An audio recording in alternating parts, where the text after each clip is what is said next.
Please be advised that the views and opinions of the host and guests do not reflect those of the station, the management, and its network. Sa barangay tayo, ikaw at ako. Sa barangay tayo, wow. Sa barangay tayo, ikaw at ako. Nagbibigay ng aral sa mga kagawad at kapitan. Sa barangay tayo.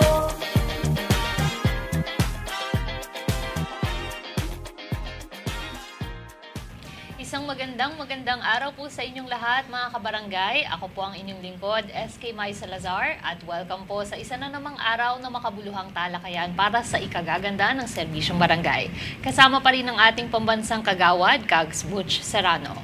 Maraming salamat, SK Mai. Isa pong karangalan na makasama kayo linggo-linggo, 42,048 barangays para pag-usapan at pag-aralan natin ang mga mahalagang probisyon sa local government code. Kasama pa rin ang napakaganda at napakagaling na kagawad, Marie Formentera Ferreira. Isang mapagpalang araw po sa inyo mga kabarangay. Ako po ang inyong lingkod, Kags Marie Formentera Ferrer. Kasama po ang ating pinakabagong co-host dito sa Barangay Tayo at pinagpipitagang punong barangay. Walang iba po yan kundi si Cap Dondon Francisco. Maraming salamat, Kags Marie, at nandito po kami, ang inyong SBT family, para magbigay po ng isang paalaala at isang pagsasabi na ang mahalaga po ay performance speaks. Dito lang yan sa Barangay Tayo. Wow. Thank you very much, Kagawad Marie, at kasama ka namin muli. At balita ko, ano ba nangyari sa'yo last week? Dahil nung wala ka, kami tuloy ang mga nabash ng marami. Hindi ko, konti lang sila. May urgent meeting lang talaga, kaya hindi ako nakaabot. Hindi naman Kags, politika, no? yeah. Kasama na. Mga kabarangay, napakainit po ng ating mga pag-uusapan ngayong hapong ito dahil pinainit rin po ng ating mga kabarangay. Salamat sa inyo. Alam mo, Kags Marie, wala ito si Kags Marie last week. Opo. Napag-usapan namin yung mamaya pag-uusapan natin, abangan nyo. May mga follow-up kami sa BSKE, may mga natanggap kami mga news na maaaring katawa at maaaring kalungkot ng iba, pero kami ay nag-deliver lamang ng news at kami ay nag-analyze para sa ikabubuti ng barangay. Doon po sa mga nagsasabi otherwise, well, hindi naman din kami affected because when the truth is on your side, di ka talaga dapat magpa-apekto. At ang nakakatuwa dito, marami pa rin sumusuporta sa amin. Maraming salamat po sa inyo.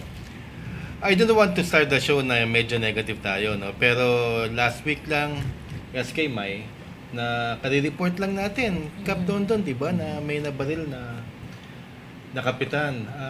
This week naman, may nabaril na kagawad. Isa pong babaeng kagawad, binaril po siya. Ang masakit dito, nabaril po siya sa harap ng kanyang anak.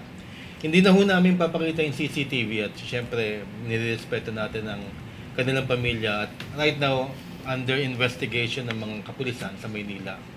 So again, pangilang statement na natin to, pera pa yung mga ibang nasasaktan lang ng mga hagawad at mga kapitan, sana matigil na tong painit na election violence. Nakakalungkot na balita nga po yan, Kags Butch. Kasi nga po, ayaw naman po natin mag-assume that this is a politically motivated crime. Pero dahil nga po, yung timing din po na ang pinag-uusapan po madalas ngayon ay yung sa elections po nagaganapin sa susunod na taon, nakakalungkot lang po na paunti-unti pong nadadagdagan ito pong mga kaso na ganito na naririnig natin sa balita, hindi po ba? Tama ka doon, SK Mai. Sa atin naman, Kags, mahirap talagang mag-assess at magsabi kung ito ba ay related politically or personal ba ito. But at the end of the day, we are praying po for justice para po sa ating kasamahan na barangay kagawad. Yes, nakakalungkot talaga yan. Another life has been taken ng hindi ng ating hindi yung normal, hindi yung nilagay sa kamay ang mga batas, nilagay sa kamay ang pagkitil ng buhay, which is napakasama talaga. Anyways, sa pamilya po sa barangay tayo, kami po ay nakikiramay sa mga naulila ng kagawad po ng isa sa mga barangay sa Maynila. condolence po sa family. Opo. At moving on naman po sa isa na naman pong mainit din pong balita, Kags, at Kap. Kamakailan nga lamang po ay naging viral. Blooming na blooming kay SK. Ay, ngayon po, Ewan ano ko po ba ba? kung bakit. Ano po meron? Nakapink po Alam ako mo, this week ngayon. sikat na sikat yung SK. Kaya pakinig kayo kay SK Opo, ito talaga. nga po. Medyo, At bagay na bagay ang suot mo. Pink. medyo kayo na po bahala, Kags Mari. Kapag, Sorry, kung nistompo kita. Ano po yung Naalala ko comments? kasi naka-pink ka ngayon. Si Cap Dondo naka-blue last week. Ako naka-red. Opo. Oo. Dapat po nag-yellow po ako last week kasi po yung colors po namin. Pero anyway, ito na nga po. Kamakailan lamang po ay naging viral po at mainit po na usapan ang nangyari umano sa Manila City Council. Ang pagkakaroon daw po di umano ng illegal session at pagtatanggal ng committee chairmanships ng mga pro-ISCO councilors. Although, bagamat lahat po ito ay a matter of conjecture, sa parte po natin, nais po nating mag-focus sa mga parliamentary procedures na pwede po nating pagkunan ng leksyon. Tama ka dyan, SK Mai. At dahil nga SK Federation President at Presiding Officer ang medyo nagkabanggaan dyan, ay makikita natin na both are very knowledgeable sa parliamentary procedure. At ang nakakalungkot lamang nito sa nangyaring ito, sapagkat ang sabi nga ng magkabilang kampo, aminado sila na ito'y nagiging politika na.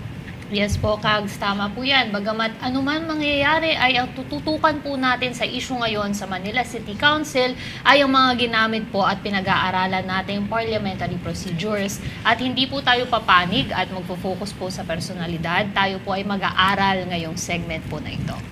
Tama yan, SK. At maraming salamat din, Kags Marie.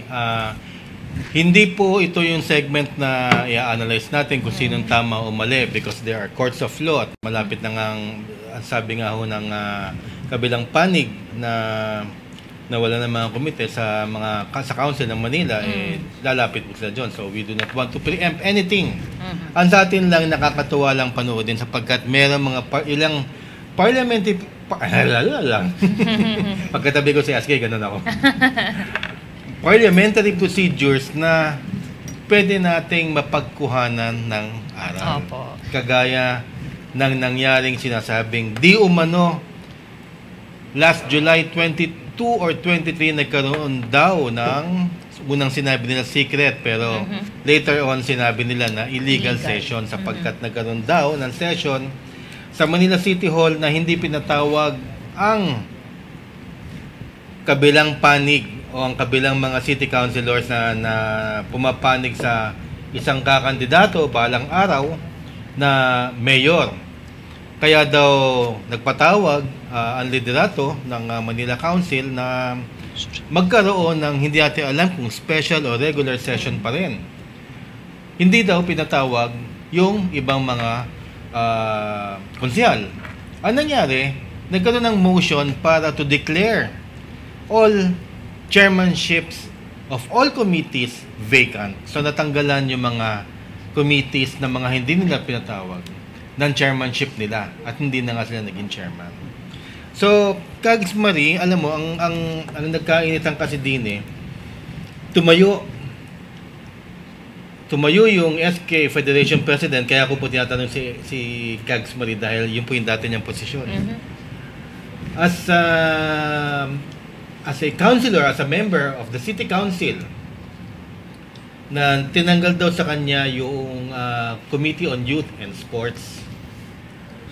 Yung contention ng konsihala na yon na SK Chairman at Federation President, hindi na pwedeng patanggalin sapagkat yung Republic Act sinasaad doon na pagka ikaw ang SK Federation President, automatically sa'yo ang Committee on Youth and Sports para wala nang pagkahagulo at yun ang hahawakan niya. Kags, ang tanong muna dito bilang Republic Act at saka for parliamentary procedures lang, no? Tama ba yung, well, hindi natin sabihin kung tama o mali, hindi tayo para mag-ganon. Pero ano sa tingin mo, meron ba Republic Act na nagsasabi ng ganon? If I were to judge, pero wag natin gawin yun. Let's wait and see kung ano yung magiging resulta since ifinail na po yan ng ating mga konsehal at SK Fed sa tamang hukuman para i-judge kung ano yung magiging final judgment about it. But whatever it is, ang tingin ko po dito, mga kabarangay, tama po ang sinasabi ni SK Federation President.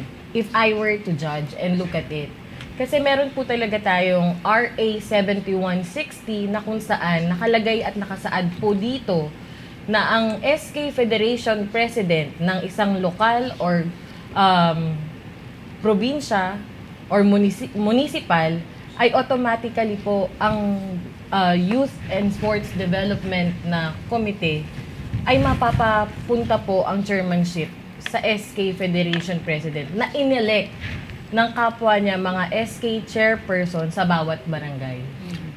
Ayan, Kap, kasi kaya naging importante ito, Kap, sapagkat ang sabi ng SK Federation President, this also includes all barangay SK officials kasi nga, yung committee niya, yun ang pinapaandar kasama lahat ng barangay officials.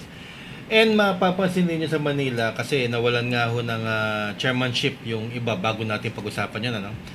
Gusto lang na yung pagpaalam na sinabi doon, bakit yung kami tinanggalan? Sapagkat mawawalan ng trabaho ang maraming mga nagtatrabaho sa aming komite. Ibig sabihin may budget na nilalaan ang City Council o ang liderato ng Manila para sa mga committee are.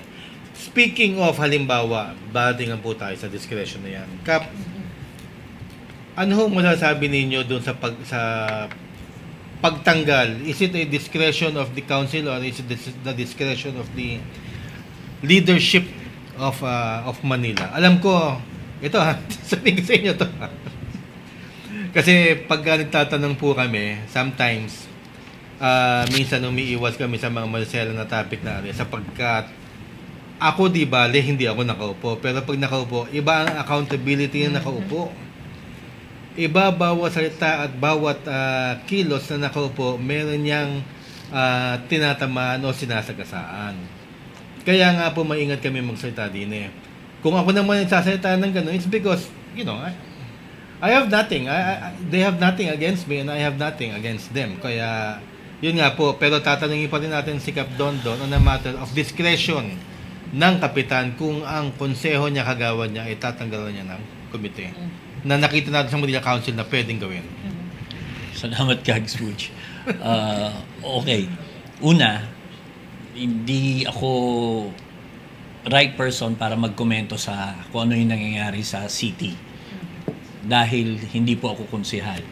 Ang huling pagiging legislative staff ko ay kay Secretary Benhar Abalos pa nung siya ay councilor ng Mandaluyong. Isa po ako sa kasama niya sa council staff niya. So doon medyo luma na ho yung mga parliamentary procedures, may mga pagbabago na, may bago ng internal rules of procedures ang bawat isang syudad at isang munisipyo. So bago-bago po yan Kags Butch. So yan hindi ko ho kayang sagutin ng competently yung issue na yan. Basta sa barangay, alam ko, walang magagawa si kagawad kung alimbawang nagbago ako ng isipan at ayoko na sa kanya yung isang committee chairmanship at inilipat ko sa halimbawa sa isa panibagong kagawad. Though, hindi ko po ginagawa yun. Pero, meron akong meron akong say sa madaling salita pagdating doon. Si Kags Marie ang pinakamagandang tanungin pagdating ho dyan sa ganyang issue kasi naging konsihal ng Parañaque. Alam mo, natatawa ako, Kags, kasi may question sana ako follow up. Kasi sabi niya na pwede naman talaga sa barangay kasi discretion ni Kapitan kung tatanggalan ka ng committee or hindi. Pero di ba Kap, laging may due process? Of course. Yes. Katulad rin yan sa City Council ng Manila. So mag-start po tayo mga kabarangay dun sa simula. Tinawag siyang secret session na ngayon illegal session. Pagdating sa puntong yon, on my experience and to note, na dapat ang sumasagot po nito is the council secretary. Dahil po sa sanggunian, may council secretary na sa kanila po nagmumula ang communication para po sa buong sanggunian. Sila po ang nagde-disseminate kung ano po yung kung anong oras at saan ang magiging sesyon. And napansin ko kasi nawala yung link dun sa Council Secretary's Office na nagkaroon ng personal at nahaluan na ng politika. Now, which is aminado naman sila, both parties. And gusto ko rin i-commend yung ginawang aksyon ng SK Federation President para dun sa parliamentary procedure na ipinaglalaban niya na dapat hindi siya tanggalan. Tama po yun. Kasi siya po talaga dapat ang tumatayo at nagiging boses ng kabataan as per the Republic Act 7160. Makikita niyo po yan doon. Kags Marie, hindi lang po yata Republic Act 7160 ang pinag-uusapan dito. Pati ho yung bagong, yes. SK Reform Act. Yes, tama ka dyan, Pasok Kap Dondon. Tama po yung sinabi ni Kap Dondon doon. At hindi lamang po yun, mga kabarangay. Nakakalungkot lang kasi pwede rin kasi nilang i-check sana, Kags, before tinanggalan ng mga committees, yung mga wala doon sa sesyon. Hindi kasi natin alam kung ano yung nakapaloob sa internal rules and procedures nila. Kasi pwede po yun maging basehan kung ano po ba yung tama na proseso. Depende po kasi yan sa City Council kung ano po ba yung rules nila. Na baka nga naman, may nakitang sa isang banda ang ating presiding officer na dahilan at legality through the IRP. So, it all boils down kung ano po yung nakapaloob doon. Kasi sila naman po ang gumawa ng batas na iyon. But then again, babalik po tayo kay Council Secretary para sila naman sana yung nagkakaroon ng amicable settlement among doon sa mga members po ng sanggunian. Ayan po, maraming salamat po dyan, Kags Marie. Marami po tayong, sana po, mga kabarangay din po natin ay nalinawan po dyan sa issue po na yan. Pero given po the context nung sitwasyon, nung nangyari po sa Manila City Council, ano po ba yung mga mapupulot nating aral dito? At kanina pa po natin nababanggit yung illegal session. Bilang pagdilinaw lamang po, ano po ba ito? Paano po ba nagiging illegal ang isa pong sesyon? Bilang pinalitan po nila yung tawag po nila doon sa session, hindi po ba? Mula sa secret session, ngayon po illegal session na po. Ano po ba ito? At bakit po madadamay po ang courts of law? Tingin ko kasi, SK May, kaya siyang tinawag na secret or illegal session. Kasi unang-una, hindi aware. Yung mga city councilors and the ex-official members na merong gaganapin na session. Na then again, kaya ako nirelate naman doon sa Council Secretary's Office. Pero again, since ngayon po, nagkaroon na ng aksyon ng demandahan, I think kaya napasok naman po yung Court of Law dahil sila naman talaga yung makakapagsabi at makakapaghusga kung ano ba naman yung tama na dapat gawin para ma-resolve po yung nangyaring problema dun sa naganap na secret or illegal session po dyan po sa ating mga kabarangay at kasyudad dyan po sa Maynila. Opo. Galing ni Kags, galing ni Kags Marie, no? Kaya na-miss natin siya nung nakaraan, no? Iba talaga. Ready po siya. Alam niyo mga kabarangay, nakakatuwa dahil pagkatapos po magtanong ni Kap Dondon ay pinuri naman po niya tayo. Bumabawi po itong mga kabarangay. Pero iba talaga pag malawak ang experience, malalim. Tsaka siya lang ang naging konsyal. Sa atin din siya lang ang naging konsyal. Well, ako ang mako-comment ko lang dyan, lahat ng sinasabi namin ay puro di umano lang. Kasi we do not want to preempt kung anong sasabihin ng regular courts of law. Di umano na nagkaroon daw ng illegal session. Doon sa mga nagtatanong, ito na muna ang sasabihin ko, kung anong matututunan natin. Doon sa mga nagtatanong kung pwede ba daw i-Facebook o i-live ang mga session, kitang-kita nyo, naka-live sila. Naka-record yan for transparency. Tama yung ginagawa po ng Manila City Council. At kung gusto ninyong i-apply through your IRR at pagkasunduan ninyo, pwede, mas maganda pagka ginagawa niyo po sa inyong barangay. Second, yung pong sinasabi nila na di umano na illegal session, lahat po ng batayan o lahat ng kilos ng gobyerno, even sa city council or sa barangay council, meron niyang mga legal na pamamaraan o proseso na tinatawag ni Kags Marie. Pagka yung proseso na yan ay nawala, nagkakaroon ng legal basis para ipatawag ang courts of law. At yun na nga po ang gagawin ng mga, sa tingin ng mga naalgabyadong mga hagawad na nawalan ng komite, at hindi daw dapat sila mawalan ng komite, due to di umano yung illegal session na nangyari. Yun po ang tinatawag na sa ating hindi po tayo makakatakas ng mga ganitong legal terminologies.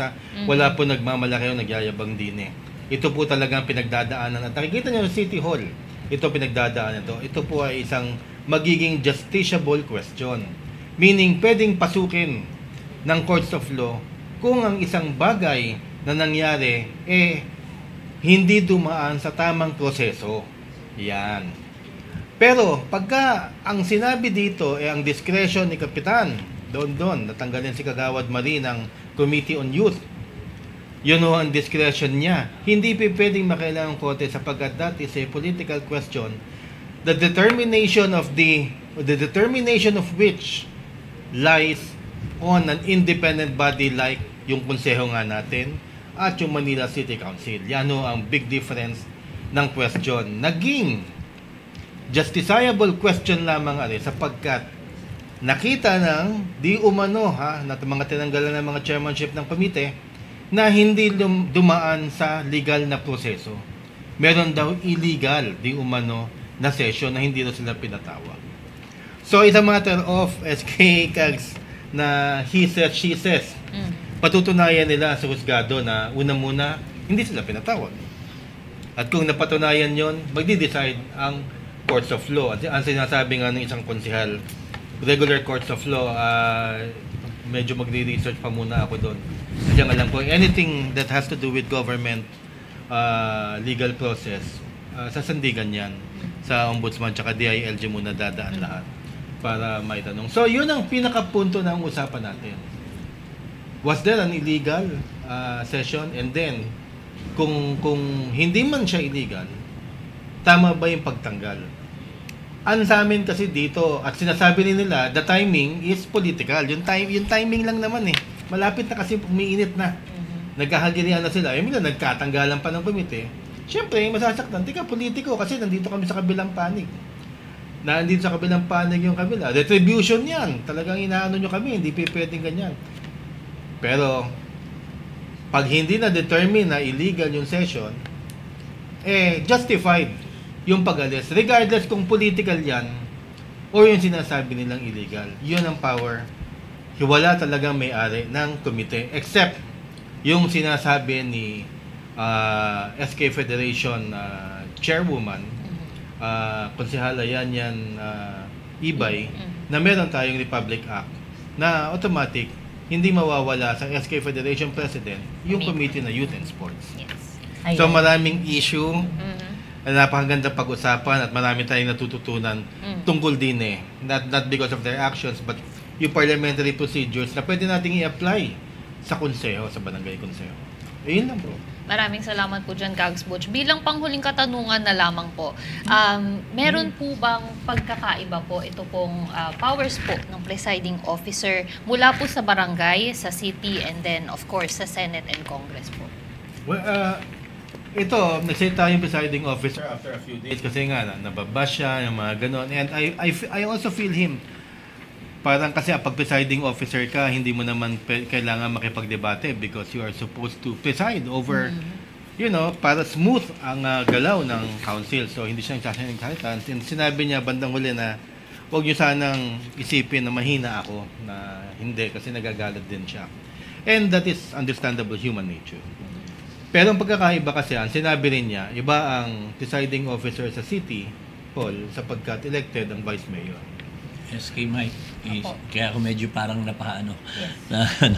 Actually, natutuwa lang ako, Kags Butch. Sorry Tutuwa ako kasi sumisikat tuloy yung because of politics, no? Yung nangyayari. Kaya nga. Ikaw constituent, kung ikaw ang constituent, ano nafe-feel mo ngayon? Kaya maganda yan, mga kabarangay, yung ating YouTube comment section, dyan nyo po ilagay kung ano yung mga saloobin nyo. At meron akong hang up question ngayon, bago tayo magtapos, SK Mike. Yung nangyari kasi na session ay natuloy. So, meaning po, majority. Ang tanong, mga kabarangay, tama ba na naaprubahan itong resolusyon na ginawa na ma-vacant lahat, given na majority sila. Kasi meron din Kags, Butch at Kap, 'di ba, na nagsasabi rin na as long as majority of the sanggunian or the council is pwede silang mag-defer ng mga or mag-arrange ng session para maituloy ito. But then again, we leave it up sa Court of Law. Sige, marami tayong pag-uusapan kagaya ng dispensation of interpellation, dispensation of motion to dispense with the pero mamaya ho yan. Pero tatapusin ko lang yung punto ko kanina, ang sinasabi nga ng presiding officer. Ang difference ng presiding officer ng city government is elected ang vice mayor. Sa Senate tsaka sa Congress, ang nag-i-elect sa presiding officer nila, which is the speaker in the Senate and the president of the Senate, is among themselves, sila. Sa barangay, mas lalong iba kasi elected ang presiding officer, ang kapitan. Rekta ka na sa kapitan. So, yan ho ang mga difference ng pagiging presiding officer. At mahirap maging presiding officer sapagkat pag may nagbabanggaan ng mga konsihal, ikaw talaga ang magmi-mediate para dyan. Marami tayong narinig ng mga motion to dispense ganito, motion to ganito. Pag-uusapan natin yan pagbalik natin. Ayan po, maraming salamat, Kags Butch. Ngayon naman po, bago po tayo magtapos sa ating pong segment, meron po ba kayong mga nais pong batiin, mga greetings po para sa ating mga barangay? Pwede po ba ako, Kags Butch, Kags Marie, at SK Mai, isang di umanong kapitan ang nagpapabati sa akin. Kasi ano yung di umano? Okay. Di umanong kapitan, si Kapitan Joan Batan ng Barangay San Jose. Nagpapabati po at binabati po ng pamilya ng Sangguniang Tuloy sa barangay tayo. Ang hirap po nung topic. Pero maganda. Salamat po, Kags Marie at SK Mai. Salamat po. Kayo po ba? Meron po kayong babatiin? Well, babatiin ko sarili ko, advance happy birthday sa linggo. Opo. Yeah. Advance happy birthday kay Kags. May biro lang ako Babawi ako na yun next week. Comments directed to Kags Butch. Happy Opo. birthday. Please treat him a very happy birthday po, mga kabarangay. Ayan po, maraming salamat po. At dyan po nagtatapos ang atin pong first segment. Pero gaya po ng sinabi ni Kags Butch, huwag po kayong aalis, mga kabarangay, dahil tuloy-tuloy pa po ang ating talakayan sa ating pong mga next na segments. At meron po tayong mga pag-uusapang medyo mainit-init na mga komento na natanggap po natin mula sa ating mga kabarangay. Lahat po yan sa pagbabalik ng Sa Barangay Tayo. Sa barangay tayo, ikaw at ako. Nagbibigay ng aral sa mga kagawad at kapitan. Sa barangay